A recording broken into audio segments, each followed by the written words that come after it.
Hello everyone. आज हम लोग डिस्कस करने वाले हैं इलेक्ट्रिक पावर जनरेशन।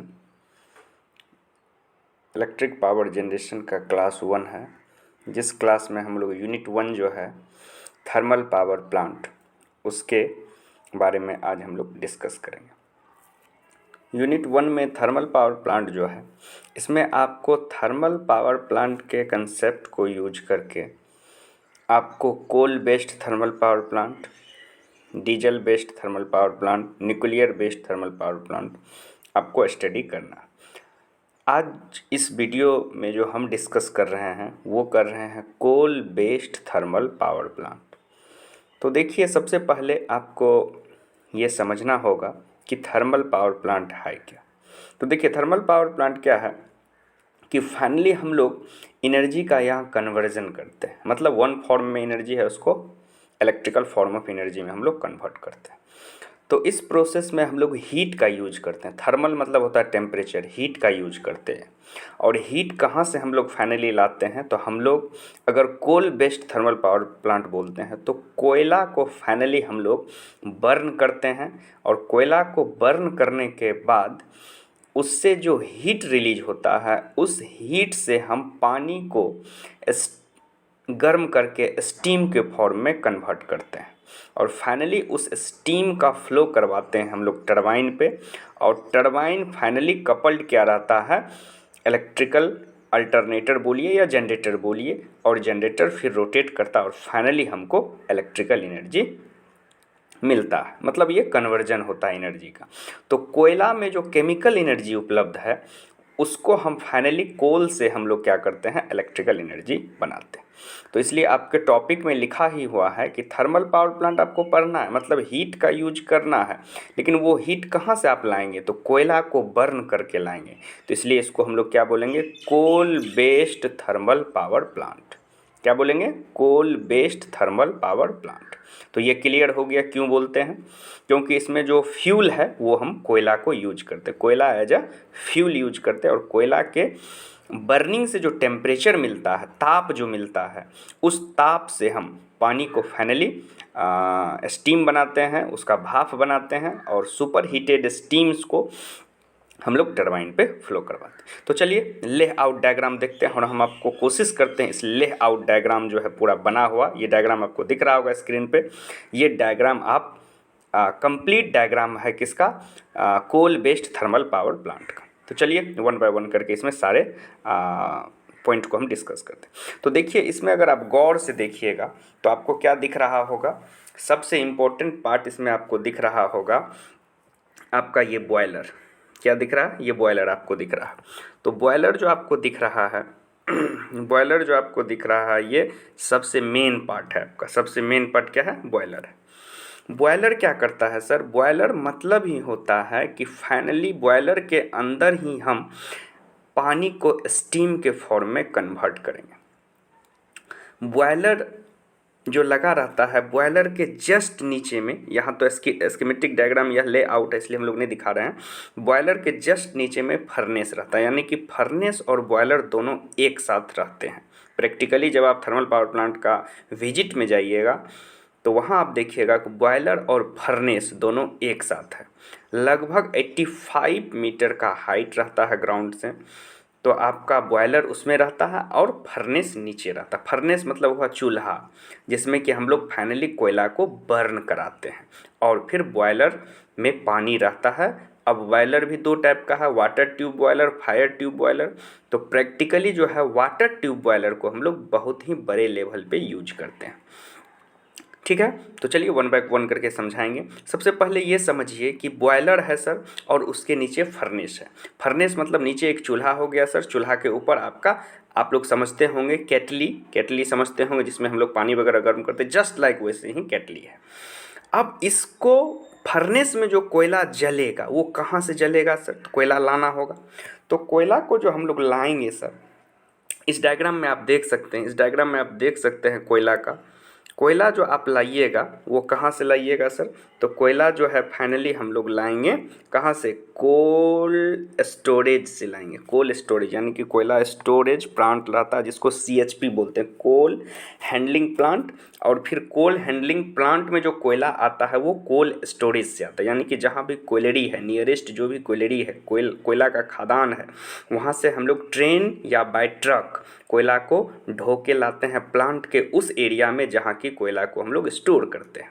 कोयला स्टोर कर लिया, अब वहाँ से कोयला को फिर कहाँ लाते हैं? कोल हैंडलिंग प्लांट में, जिसको हम लोग क्या बोलते हैं? CHP, coal handling plant. ये करता क्या है सर CHP? तो कोल हैंडलिंग प्लांट में CHP जो रहता है वो कोयला को फाइनली कन्वर्ट करता है फेस पाउडर में। मतलब क्या? कोयला जो आता है स्टोरेज प्लांट में उसमें डिफरेंट साइज़ का कोयला रहता है, कोनो बड़ा साइज़ का, कोनो छोटा साइज़ का, डिफरेंट साइज, उसमें इम्प्यूरिटीज भी मिले रहते हैं।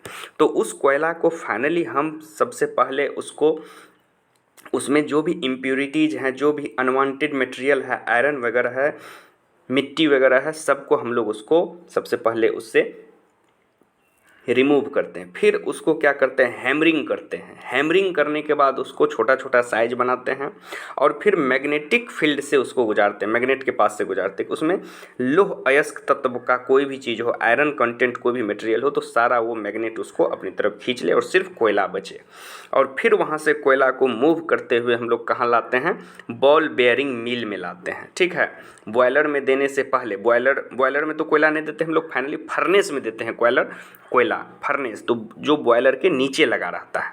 ये बॉयलर है आपका, ये बॉयलर आपको दिख रहा होगा स्क्रीन में, और नीचे फर्नेस। तो फर्नेस में अगर आप कोयला दीजिएगा तो आप बड़ा बड़ा कोयला नहीं दे दीजिएगा। कोयला को पहले क्या कीजिएगा? बॉल बेयरिंग मिल मतलब देखिए इस टाइप का 3 बॉल रहता है, ऊपर से हम लोग कोयला को इसमें गिराते हैं। कोयला कैसा गिराते हैं? हैमरिंग कर देते हैं कोयला को, मतलब हथौड़ा से चोट मार के उसका साइज छोटा कर देते हैं, फिर उस कोयला को इसमें गिराते हैं। और गिराने के बाद ये तीनों बेरिंग बॉल घूमते रहता है, तो इस बीच में जब कोयला गिरता है तो वो पिसा चला जाता है। और पिसने के बाद वो कैसा बन जाता है? फेस पाउडर, पूरा चिकना पाउडर बन जाता है। और फिर उस चिकना पाउडर को हम लोग फर्नेस में लाके इनपुट देते हैं। और उसको कैसे देते हैं? माने थोड़ा सा एयर के साथ, यानी कि एयर के साथ मतलब फव्वारा उसका बना के हवा में उड़ाते हैं, जिससे कि कंप्लीट कोयला जल पाए फर्नेस में। और जब कोयला फर्नेस में जल जाएगा तो उसके हीट को बॉयलर में जो हमारा वाटर रखा हुआ है ट्यूब के अंदर, वो ट्यूब के अंदर वाटर क्या होगा? गर्म होगा और फाइनली वेपर बन जाएगा। इतना तो समझ गए कोल हैंडलिंग प्लांट से कोयला को कैसे हम लोग फेस पाउडर बनाते हैं, और फेस पाउडर के बाद हम लोग फर्नेस में डालते हैं। और फर्नेस और बॉयलर दोनों एक साथ रहता है, ऊपर वाटर ट्यूब लगा रहता है पानी का, जिसमें फाइनली नीचे जो कोयला जलता है वो कोयला के हीट से वो स्टीम बनता है। इतना क्लियर हो गया कंसेप्ट। अब कहता है कोयला जब जल गया तो क्या कोयला वहाँ जलते जाएगा और वहीं छोड़ देंगे? नहीं, वहाँ से उस कोयला जलने के बाद जो कोयला का जो डस्ट बचेगा, जिसको हम लोग ऐश बोलते हैं, राख, वो राख को फिर वहाँ से रिलीज करते हैं हम लोग, वहाँ से रिलीज करते हैं। यहाँ देखिए एरो से क्या है, राख को हम लोग निकाले, तो राख को निकाल के वैसे नहीं कहीं छोड़ देते, उसको सबसे पहले कहाँ ले जाते हैं? AHP, एश हैंडलिंग प्लांट में ले जाते हैं।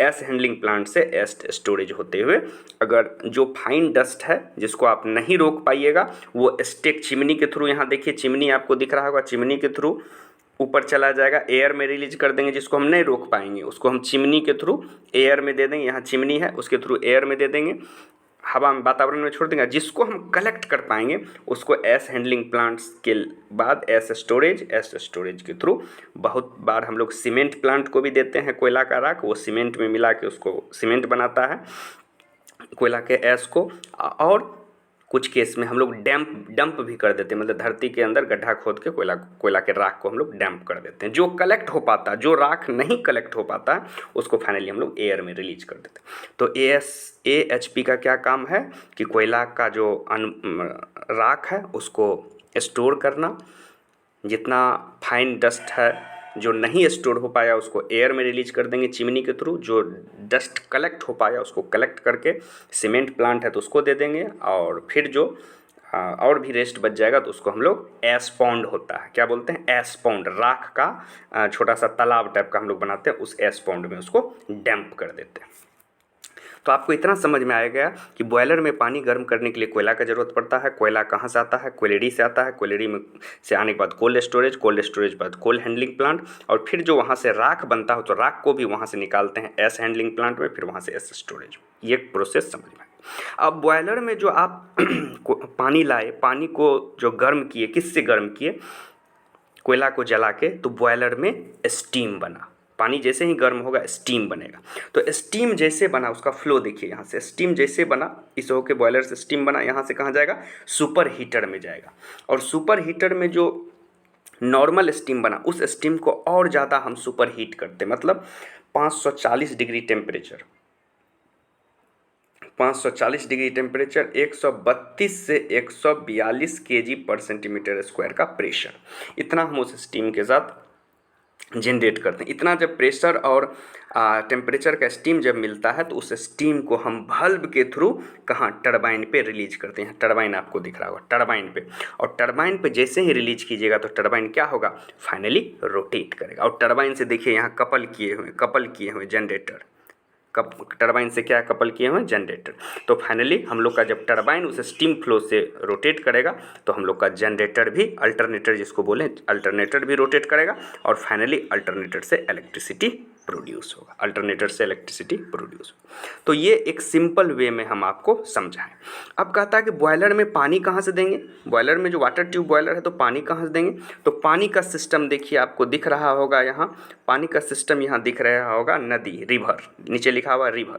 तो रिवर से फाइनली हम लोग पानी को क्या करते हैं? लेते हैं। रिवर से पानी का कनेक्शन है, जिसको सबसे पहले क्या करते हैं? रिवर से जो पानी लेते हैं, सबसे पहले ये कहाँ चला जाता है? सबसे पहले चला जाता है वाटर ट्रीटमेंट चैम्बर में, क्योंकि नदी से जो पानी लेते हैं, उस पानी को सबसे पहले हम लोग क्या करते हैं? डीमिनरलाइज वाटर करते हैं, यानी कि पानी में कोई भी मिनरल कंटेंट नहीं होना चाहिए।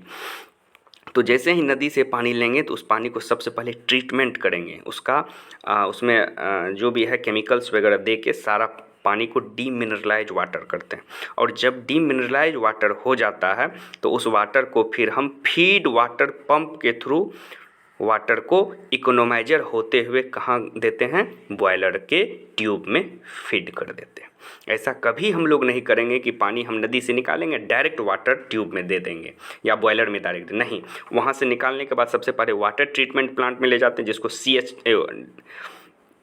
WTC कहते हैं, वाटर ट्रीटमेंट चैम्बर बोल सकते हैं, WTC वाटर ट्रीटमेंट चैम्बर, या WTP वाटर ट्रीटमेंट प्लांट बोल सकते हैं। और वहाँ से पानी को फिर हम लोग पंप के थ्रू, फीड वाटर पंप बोलते हैं, FWP, उसके थ्रू हम लोग कहाँ ले जाते हैं? इकोनोमाइजर में। और इकोनोमाइजर से हम लोग कहाँ लेके चले जाते हैं? फाइनली बॉयलर के ट्यूब में फिट कर देते हैं। तो आपको क्या क्या हम समझाएं? बॉयलर में क्या क्या चाहिए? पहला चाहिए, बॉयलर के नीचे फर्नेस जो लगा रहा था, उसमें कोयला को जलाना पड़ेगा। कोयला का जो राख बनेगा, उसको वहाँ से रिलीज करते रहना पड़ेगा, नहीं तो बहुत ज़्यादा कोयला का अगर राख जमा हो गया, तो फिर नया कोयला को आप वहाँ जला नहीं पाइएगा, स्पेस नहीं मिलेगा आपको। वाटर जो फीड कीजिएगा बॉयलर में, उसको कहाँ से लाइएगा? तो बगल में रिवर जो है, वहाँ से लाएंगे। डायरेक्ट पानी नहीं लाएंगे, पानी को सबसे पहले वाटर ट्रीटमेंट चैम्बर में ले जाके ट्रीटमेंट करेंगे। और कैसा ट्रीटमेंट करेंगे? डीमिनरलाइज कर देंगे उसको, मतलब there have no any mineral content inside a water, मतलब वाटर में कोई मिनरल कंटेंट नहीं रहे। और फिर उस पानी को हम लोग फाइनली फीड वाटर पंप के थ्रू इकोनोमाइजर होते हुए बॉयलर में फिट करते हैं। तो ये तरीका हुआ पानी का। अब वाटर जो आप फीड कीजिएगा रिवर से लेके बॉयलर में, तो वो इकोनोमाइजर होके क्यों गुजारेंगे सर? तो इकोनोमाइजर होके इसलिए गुजारेंगे क्योंकि आप यहाँ एक ग्राफ देख सकते हैं, कौन सा? एक साइकिल देख सकते हैं कि सबसे पहले यहाँ गौर से देखिए, सबसे पहले क्या आया? कोल आया सर। कोल फर्नेस में जला। कोल फर्नेस में जलने के बाद जो डस्ट कलेक्ट हुआ एस, उसको इधर रिलीज कर दीजिए। जो एस नहीं कलेक्ट हो पाया, जिसको हम लोग फ्लू गैस बोलते हैं, जो फाइन डस्ट होता है जिसको हम कलेक्ट नहीं कर पाते हैं एस हैंडलिंग प्लांट में, वो फ्लू गैस होता है। वो बहुत ही फाइन पार्टिकल होता है, 0.003 माइक्रोन से भी कम, बहुत छोटा फाइन पार्टिकल होता है। उसको हम लोग फ्लू गैस कहते हैं। उस फ्लू गैस को हम गुजारते हैं कहाँ से? देखिए साइकिल कैसे है। सुपर हीटर से इकोनोमाइजर से एयर प्रीहीटर से इंड्यूस्ड ड्राफ्ट फैन होते हुए स्टैक चिमनी के थ्रू उसको एयर में रिलीज कर देते हैं। डायरेक्ट नहीं रिलीज करते हैं क्योंकि ज़्यादा टेम्परेचर रहता है, तो उसको क्या करते हैं, उसका टेम्परेचर का हम लोग यूज करते हैं कहाँ, एयर प्री हीटर में एयर हीटर में यूज कर लेते हैं, इकोनोमाइजर में यूज कर लेते हैं, एयर प्री हीटर में यूज कर लेते हैं, और फाइनली इंड्यूस्ड ड्राफ्ट फैन के थ्रू, चिमनी के थ्रू उसको रिलीज कर देते हैं। एक ऑब्जेक्टिव आपको हमेशा पूछता है कि इंड्यूस्ड ड्राफ्ट फैन कहाँ लगा रहता है, तो इंड्यूस्ड ड्राफ्ट फैन हमेशा हम लोग चिमनी के पास लगाते हैं, मतलब स्टैक, चिमनी का दूसरा नाम स्टैक भी कहलाता है, स्टैक के पास लगाते हैं। क्लियर हो गया। अब कहिएगा कि इकोनोमाइजर, एयर प्री हीटर और सुपर हीटर, ये तीनों का क्या काम है सर, तो सुपर हीटर का काम है कि फ्लू गैस से जो उसको हीट मिलता है, उस हीट से बॉयलर से जो स्टीम निकलता है उसको और ज़्यादा सुपर हीट करके फाइनली बल्ब के थ्रू टरबाइन पे देते। क्लियर हो गया। इकोनोमाइजर का क्या काम है सर, तो पानी जो नदी से लिया उस पानी के टेम्परेचर को फ्लू गैस के टेम्परेचर के हेल्प से कुछ बढ़ा इंक्रीज कर दे और फाइनली तब उस वाटर को हम लोग बॉयलर में डालें। ऐसे सोचिए, मान के चलो आप नदी से पानी लिए, वाटर ट्रीटमेंट प्लांट में पानी को प्योर किए, डीमिनरलाइज किया, इसके बाद पानी को डाल दिए, तो मान के चलिए पानी का टेम्परेचर अगर वहाँ 2 डिग्री, 5 डिग्री, 7 डिग्री है, तो उसको 100 डिग्री टेम्परेचर या 100 से ऊपर ले जाने में आपको एनर्जी का ज़रूरत पड़ेगा। अगर फ्लू गैस के हेल्प से हम पानी जो नदी से ले जा रहे हैं उसके टेम्परेचर को हम कर दें 70 डिग्री, 80 डिग्री, तो क्या हमारा जो 70 डिग्री तक नॉर्मल पानी को ले जाने में एनर्जी लगता है, क्या वो नहीं बच जाएगा? डेफिनेटली बच जाएगा। तो इसलिए हम लोग इसको इकोनोमाइजर कहते हैं। इकोनोमाइजर मतलब होता है कंजूस।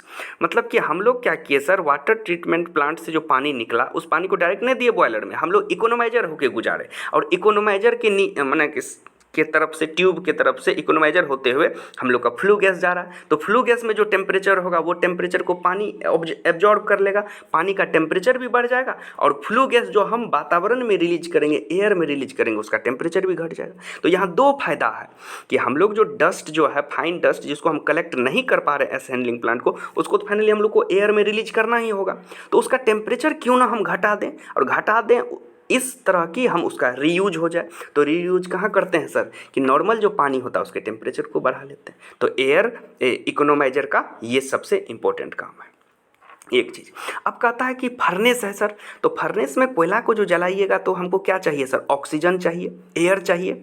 वैसे तो कोयला जलेगा नहीं, बंद चैम्बर रहता तो उसमें ऑक्सीजन बाहर से हवा देना पड़ता। तो फर्नेस में जो कोयला को जलाने के लिए एयर देते हैं, उसके लिए जो पंखा यूज होता है उस फैन को हम लोग बोलते हैं क्या, force drought fan, FD fan बोलते हैं। 2 वर्ड याद रखिए, चिमनी में जो कोयला जलाने के लिए हवा का ज़रूरत होता है उसको जो हम देते हैं सर, उसके लिए जो पंखा यूज करते हैं, मोटर यूज करते हैं, उसको फोर्स ड्राउट फैन बोलते हैं।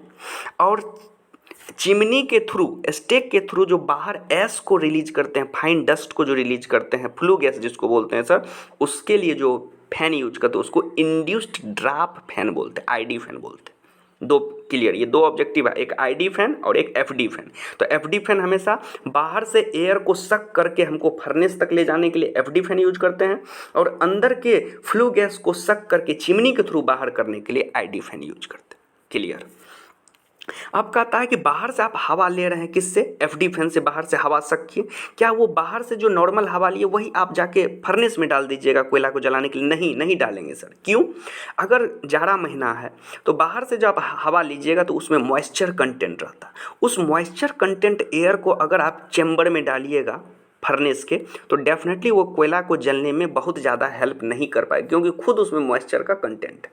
तो उस सारी चीज़ को दूर करने के लिए हम लोग जो बाहर से एफडी फैन से मॉइस्चर लेते हैं, उस मॉइस्चर को क्या करते हैं, यहाँ देखिए डायग्राम में, उस मॉइस्चर को देखिए क्या करते हैं, एयर प्री हीटर है, एयर प्री हीटर यहाँ लगा हुआ, एयर प्री हीटर में हम लोग क्या करते हैं, एयर प्री हीटर में हम लोग फाइनली उसको, एयर प्री हीटर में उस हवा को हम लोग गुजारते हैं। और एयर प्री हीटर से गौर से एक बार देखिए, एयर प्री हीटर से आपका देखिए साइकिल दिख रहा है, किसका, फ्लू गैस का। तो flue gas air pre heater से अगर हवा जाएगा और जो एयर हमको मिला उस एयर का हम लोग हॉट एयर नाम दिए, और हॉट एयर को फाइनली कहाँ हम लोग फ्लो करवाएंगे, हम लोग फर्नेस में फ्लो करवाएंगे। बॉयलर के जस्ट नीचे में फर्नेस लगा रहता है, एक ही साथ दोनों रहता है, तो हम लोग फर्नेस में, जिससे हमारा कोयला बहुत आसानी से जल पाएगा, अनबर्न कोल कम बचेगा। ठीक है सर। तो अभी हम आपको क्या क्या समझा दिए, अभी हम आपको समझा दिए सुपर हीटर का क्या काम है, इकोनोमाइजर क्या काम है और एयर प्री हीटर। इतना जब आप समझ गए तो आपको अब ये चीज़ पता चल गया होगा कि ये सारा एसोसीरीज होता है, ये सारा उसके सिस्टम को हेल्प करने के लिए होता है।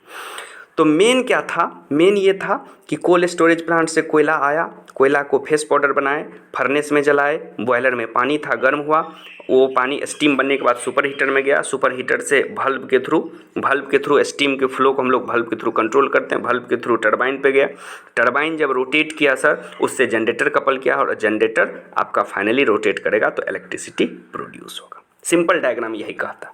अब इस पूरा सिस्टम को चलाने के लिए क्या क्या है कि बॉयलर से जो हमारा राख कोयला जलने के बाद जो राख बचेगा, उस जो कलेक्ट होने वाला ऐश है, राख है, उसको ऐश हैंडलिंग प्लांट में लें, जो नहीं कलेक्ट हो पाएगा जिसको फ्लू गैस बोलते हैं, वो उसको हम लोग फाइनली सुपर हीटर होते हुए, इकोनोमाइजर होते हुए, एयर प्री हीटर होते हुए इंड्यूस ड्राफ्ट फैन के हेल्प से चिमनी से बाहर कर देंगे। ठीक है। अब एयर प्री हीटर का क्या काम है सर कि बॉयलर के फर्नेस में जो कोयला को जलाने के लिए हवा का ज़रूरत पड़ेगा, ऑक्सीजन का ज़रूरत पड़ेगा, वो हम बाहर से जो हवा लेंगे किस पंखा के हेल्प से, फोर्स ड्राफ्ट फैन के हेल्प से, उस नॉर्मल एयर को हम लोग एयर प्री हीटर से अगर गुजारते हैं तो वो फ्लू गैस के टेम्परेचर को एब्जॉर्ब करके हॉट एयर बन जाएगा और उस हॉट एयर को हम लोग फाइनली फर्नेस में पास करेंगे जिससे कि कोयला संपूर्ण रूप से जल पाए। एक चीज़ हो गया। दूसरा, इकोनोमाइजर का क्या काम है, तो बॉयलर में जो पानी हम लोग फीड करेंगे सर, बॉयलर में तो पानी देना पड़ेगा, तो नदी से जो पानी लाएंगे उसको सबसे पहले वाटर ट्रीटमेंट चैम्बर में उसका ट्रीटमेंट करेंगे, डीएम वाटर बनेंगे, फिर फीड वाटर पंप के थ्रू उसको इकोनोमाइजर होते हुए बॉयलर ट्यूब में डालेंगे। क्यों? क्योंकि इकोनोमाइजर से वो पानी का जो नॉर्मल टेम्परेचर उसको बढ़ा के हम 70 से 80 डिग्री टेम्परेचर कर देते हैं और फिर उतना टेम्परेचर वाला पानी अगर डालेंगे तो उसको 100 या 150 डिग्री टेम्परेचर पहुंचाने में हमको कम कोयला को जलाना पड़ेगा। तो ये इकोनोमाइजर का फंक्शन है। और सुपर हीटर क्या करता है कि बॉयलर से जो स्टीम निकलता है, नॉर्मल स्टीम, उसको और सुपर हीट करके फाइनली वाल्व के थ्रू टरबाइन पे देता है। इतना चीज़ क्लियर हो गया। अब एक चीज़ सबसे इंपॉर्टेंट है जो आपको सीखने वाली है, समझने वाली बात है, उसको ज़रा गौर से ध्यान से सीखिए। क्या है सर कि टरबाइन पे जो फाइनली हम लोग बॉयलर से जो स्टीम बना, super heated steam, 540 degree temperature, 132 से 142 kg पर सेंटीमीटर स्क्वायर का प्रेशर का जो हम लोग वाल्व के थ्रू टरबाइन पे रिलीज किए, वो टरबाइन पे फाइनली स्टीम रिलीज करने के बाद उस स्टीम को हम लोग रीयूज नहीं करते। मतलब टरबाइन पे जब स्टीम यूज हो जाता है तो उसको फाइनली हम लोग बाहर एग्जॉस्ट कर देते हैं। इसलिए यहाँ क्या लिखे हैं देखिए, टेक्निकल भाषा में लिखा हुआ एग्जॉस्ट स्टीम, यानी कि बाहर वहाँ से स्टीम को हम लोग निकाल देते हैं। अब जब बाहर स्टीम निकल गया, वो भाप निकल गया, उस भाप को हम लोग कंडेंसर में ले जाते हैं और कंडेंसर में उसको कंडेंस करके प्योर वाटर बनाते हैं, पुनः फिर पानी बनाते हैं। कभी भी ऐसा कंसेप्ट नहीं है कि स्टीम का हम लोग रीयूज करते हैं, एग्जॉस्टेड स्टीम का नहीं, उसको पुनः फिर हम पानी बनाते हैं और पानी बनाने के बाद उसको फिर हम लोग कहाँ पुट करते हैं, उसको पुनः हम लोग फिर बॉयलर में देते हैं। ये चीज़ याद रखिएगा। तो कहता है कि टरबाइन पे जो हम लोग यूज करते हैं स्टीम, उस स्टीम को हम लोग क्या करते हैं, फाइनली एग्जॉस्टेड स्टीम बोलते हैं। टरबाइन का इंटरनल स्ट्रक्चर जो पढ़िएगा तो टरबाइन में 3 अंदर में ब्लेड रहता है। पहला रहता है हाई प्रेशर टरबाइन HP, दूसरा रहता है इंटरमीडिएट प्रेशर टरबाइन और तीसरा रहता है लो प्रेशर टरबाइन। ये टरबाइन का इंटरनल स्ट्रक्चर है।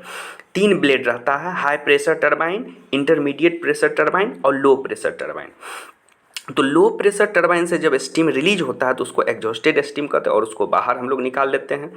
कहाँ लेके चले जाते हैं, कंडेंसर में, और कंडेंसर में उसको कंडेंस करते हैं with the help of cooling tower. Cooling tower में स्टीम को हम लोग फाइनली कंडेंस करके वाटर बनाते हैं और उस वाटर को पुनः हम लोग इकोनोमाइजर होते हुए बॉयलर में देंगे। तो बोलिएगा फिर नदी से पानी कहाँ दीजिएगा, तो कंडेंस वाटर जो होगा उसमें से कुछ पानी जो हम लोग का बर्बाद हो जाता है, तो वो पानी जितना कंडेंस होने के बाद जो पानी बचा वो पानी, और जितना पानी घट जाएगा वो नदी से पानी लेंगे। जो पानी घट जाएगा वो नदी से लेंगे, उसको ट्रीटमेंट करना पड़ेगा। लेकिन कंडेंसर में जो पानी है, कंडेंस करने के वाटर, स्टीम को कंडेंस करने के बाद जो वाटर बना उसको हमको ट्रीटमेंट नहीं करना पड़ेगा, क्योंकि उसको पहले हम ट्रीटमेंट करके ही बॉयलर में दिए थे।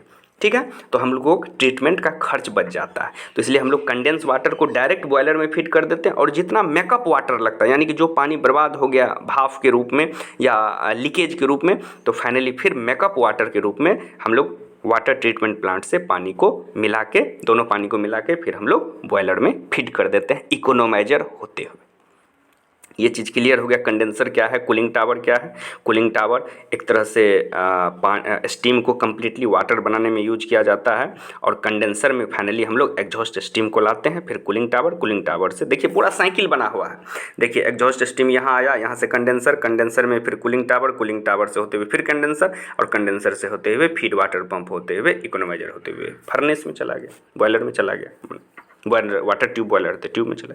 तो कम्प्लीटली एक साइकिल है। जितना पानी घटेगा कंडेंस होने के बाद, उतना हम लोग वाटर ट्रीटमेंट प्लांट से ले लेंगे। ठीक है, वाटर ट्रीटमेंट प्लांट से ले लेंगे। तो ये प्रोसेस है वाटर का, ये वाटर का प्रोसेस। अब कहता है अब क्या क्या आप सीख गए।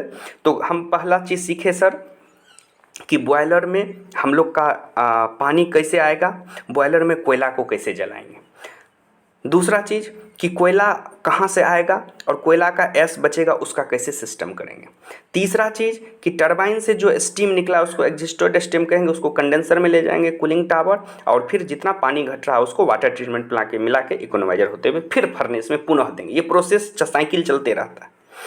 जो ऐश नहीं कलेक्ट हो पाया, फ्लू गैस बचेगा, वही हीट कंटेंट कहाँ, उसके फ्लू गैस के टेम्परेचर को कहाँ कहाँ यूज करेंगे, सुपर हीटर में उसी के हीट को एब्जॉर्ब कर लेंगे, इकोनोमाइजर में उसके हीट के एब्जॉर्ब कर लेंगे, एयर प्री हीटर में यूज कर लेंगे। इसके बाद लगभग उस फ्लू गैस का टेम्परेचर बहुत घट जाता है, 21 डिग्री 22 डिग्री 15 डिग्री 18 डिग्री हो जाता है, और उसको जब हम एयर में रिलीज करते हैं, वातावरण में रिलीज करते हैं, तो कम इफेक्ट डालता है।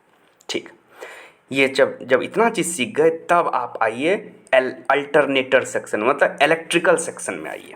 अल्टरनेटर आपको दिख रहा होगा, अल्टरनेटर लिखा हुआ, जिसको हम लोग एसी जनरेटर भी बोलते हैं। अब जो अल्टरनेटर यहाँ है वो टरबाइन से, यहाँ टरबाइन आपको दिख रहा होगा और अल्टरनेटर, ये दोनों एक दूसरे से कपल किया हुआ है, कपलिंग लगा हुआ है। तो एक दूसरे से क्या है सर, कपल किया हुआ। कौन कौन कपल किया हुआ, जनरेटर और आपका टरबाइन, ये अल्टरनेटर और ये टरबाइन दोनों कपल किया। अब कहता अल्टरनेटर जो है, इसमें हम लोग परमानेंट मैग्नेट नहीं लगाते हैं, इसलिए इसमें एक्साइटर लगाते हैं। यहाँ देखिए बगल में एक्साइटर लिखा हुआ है। तो परमानेंट मैग्नेट नहीं लगाने के कारण हम लोग जनरेटर में, जो एसी जनरेटर है, मैग्नेटिक फील्ड बनाने के लिए हम लोग एक्साइटर लगाते हैं।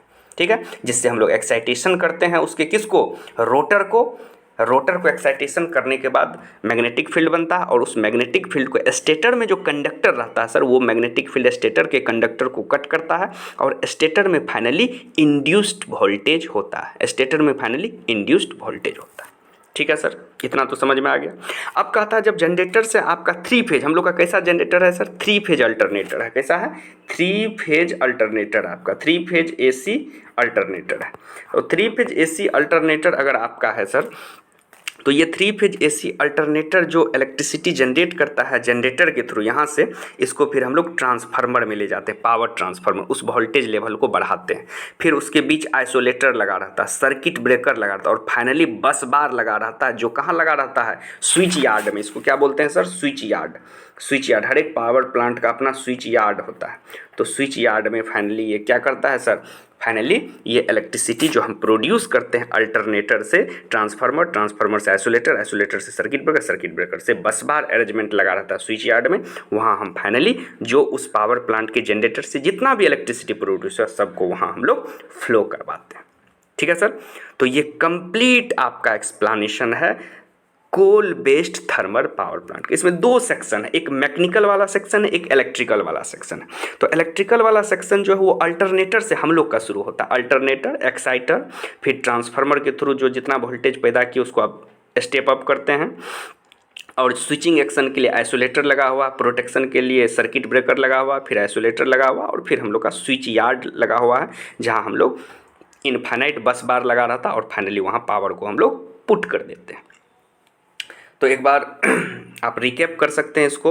तो देखिए सबसे पहले बॉयलर क्या है सर, बॉयलर एक इक्विपमेंट है जिसमें हम लोग फाइनली पानी को स्टीम में कन्वर्ट करते हैं। बॉयलर के नीचे क्या लगा रहता है, फर्नेस लगा रहता है। यहाँ आपको डायग्राम में नहीं दिख रहा है लेआउट, लेकिन बॉयलर के जस्ट नीचे फर्नेस है। फर्नेस क्या है सर, एक चूल्हा है जिसमें हम लोग कोयला को जलाते हैं। तो कोयला को जलाने के लिए क्या चाहिए सर, सबसे पहले बड़ा बड़ा साइज का कोयला नहीं जलेगा पूरा, तो उसको हम लोग क्या करेंगे, कोल हैंडलिंग, सबसे पहले कोल्ड स्टोरेज से कोल्ड हैंडलिंग प्लांट में जाके उसको क्या करेंगे, छोटा छोटा साइज में बनाएंगे, फिर उसको कोल मिल्स में लाएंगे। कोल मिल में ले आके उसको फेस पाउडर बनाएंगे और फिर वहाँ से फर्नेस में दे देंगे। फर्नेस में कोयला को जलने के लिए हवा का ज़रूरत पड़ेगा, तो हवा कहाँ से लाएंगे सर, देखिए यहाँ एक पंखा लगा हुआ है, यहाँ एक पंखा लगा हुआ है, इसको हम लोग फोर्स ड्राउट फैन बोलते हैं। फोर्स ड्राउट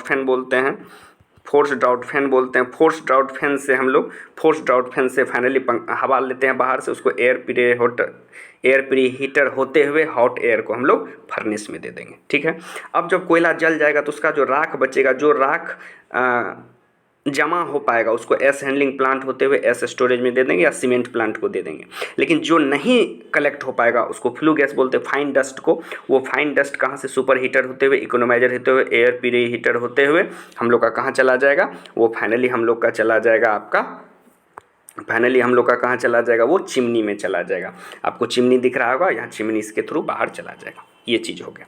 अब सुपर हीटर का क्या काम है, क्या सबका फंक्शन है, तो बॉयलर से जो स्टीम बन के निकला उसको टरबाइन पे देने से पहले उसको सुपर हीटेड करते हैं, मतलब 540 डिग्री टेम्परेचर और 132 से 142 kg प्रेशर बनाते हैं। वो सुपर हीटर होते हुए वाल्व के थ्रू हम लोग टरबाइन पे देते हैं। इकोनोमाइजर क्या करता है सर, तो पानी जो फाइनली बॉयलर में फीड होता है उसको इकोनोमाइजर होते हुए गुजारते हैं, और एयर प्रीहीटर क्या करता है कि हॉट एयर को फर्नेस में देता है। अब कहता है कि टरबाइन पे जब स्टीम फ्लो किए तो जो स्टीम एक बार यूज हो गया तो उसको एग्जॉस्ट स्टीम कहते हैं। फिर उस स्टीम को जो हम लोग रिलीज करते हैं वो कहाँ चला जाता है, कंडेंसर में चला जाता है, और कंडेंसर से फिर कूलिंग टावर के हेल्प से उस स्टीम को हम लोग कंडेंस करके वाटर बनाते हैं, और फिर वाटर को हम लोग क्या करते हैं, फीड वाटर पंप से हम लोग इकोनोमाइजर होते हुए बॉयलर में डालते हैं। अब कंडेंस होने के बाद कुछ पानी भाप जो है, पानी जो बनता है, कुछ पानी घट जाता है, तो उसके लिए मेकअप वाटर के लिए हम लोग वाटर रिवर से लेते हैं। तो डायरेक्ट नहीं ले सकते हैं, तो उसके लिए वाटर ट्रीटमेंट प्लांट चैम्बर में ले जाते हैं, वाटर को डीमिनरलाइज करते हैं, और फिर जितना कंडेंस वाटर है और जितना मेकअप वाटर चाहिए दोनों मिला के फाइनली बॉयलर में हम लोग फिट कर देते हैं। टरबाइन से जनरेटर को कपल किए हैं तो जिसको अल्टरनेटर बोलते हैं। जैसे टरबाइन घूमेगा अल्टरनेटर में अब हम लोग का कंसेप्ट क्या है, दो टाइप का है, या तो मैग्नेटिक फील्ड को घुमाइए कंडक्टर को स्टेशनरी रखिए, या कंडक्टर को घुमाइए मैग्नेटिक फील्ड को स्टेशनरी। तो एसी जनरेटर में हम लोग कंडक्टर को स्थिर रखते हैं और मैग्नेटिक फील्ड को घुमाते हैं। तो मैग्नेटिक फील्ड के लिए हम लोग को क्या चाहिए, एक्साइटर चाहिए, तो एक्साइटर से एक्साइटेशन देते हैं, रोटर को हम मैग्नेटिक फील्ड बनाते हैं, और उसको जब घुमाते हैं टरबाइन से तो वो रोटेटिंग मैग्नेटिक फील्ड हमारे स्टेटर को कट करता है, और स्टेटर से हम लोग का 3 फेज सप्लाई जनरेट होता है। स्टेटर से हम लोग का क्या होता है, 3 फेज सप्लाई हम लोग का फाइनली जनरेट होता है। स्टेटर से हम लोग का 3 फेज सप्लाई फाइनली हम लोग का जनरेट होता है। तो इसलिए देखिए R/B 3 फेज है, R/B 3 फेज जनरेट होता है। ये 3 फेज जो है फाइनली जो इंडिया में जनरेटिंग वोल्टेज कितना से कितना है, 6.6 kV से लेके 25 kV तक जनरेटिंग वोल्टेज है इंडिया में। इससे ज़्यादा अभी तक हम लोग नहीं करते हैं। अल्टरनेटर जो अभी तक डिजाइन हुआ वो 25 kV तक बेस्ट वे से वोल्टेज प्रोड्यूस करता है। उससे ज़्यादा वोल्टेज करने पर अभी हम लोग का सिस्टम में इंसुलेशन का प्रॉब्लम हो जाता है, इसलिए हम लोग 25 kV तक सफिशिएंटली इंड्यूस्ड करते हैं वोल्टेज को।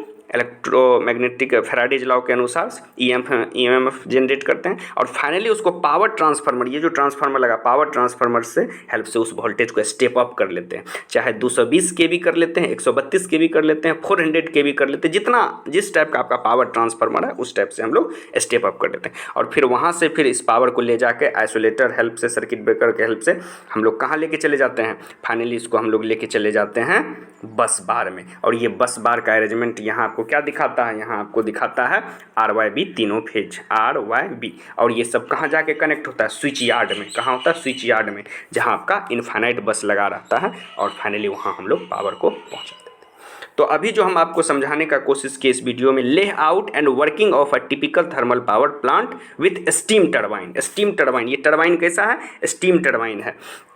स्टीम टरबाइन और जनरेटर दोनों कपल क्या हुआ, और उससे फाइनली हम लोग थर्मल पावर प्लांट का कंसेप्ट यूज करके कोल बेस्ड हम लोग फाइनली इलेक्ट्रिसिटी प्रोड्यूस की। तो चलिए इस वीडियो के माध्यम से हम आपको समझाने का कोशिश, और उम्मीद है कि आप लोग इसको समझे होंगे। चलिए ओके, थैंक यू। फिर हम लोग मिलते हैं नेक्स्ट क्लास में, क्लास 2 में, और फिर हम लोग आगे डिस्कस करेंगे। तो अगर आपको इस वीडियो से थोड़ा सा भी हेल्प होता है तो ज़रूर अपने दोस्त लोग को भी बताइए, और फिर इस चैनल को लाइक भी कीजिए। और इस वीडियो को अगर एक बार में नहीं समझ आता तो 2 बार 3 बार देखिए, तो डेफिनेटली आपको सारा बात क्लियर होगा, क्योंकि हम इसको बार बार रिपीट करके आपको समझाने का कोशिश किए हैं, और आप ज़रूर इसको समझिएगा। ओके, थैंक यू, मिलते हैं नेक्स्ट क्लास में।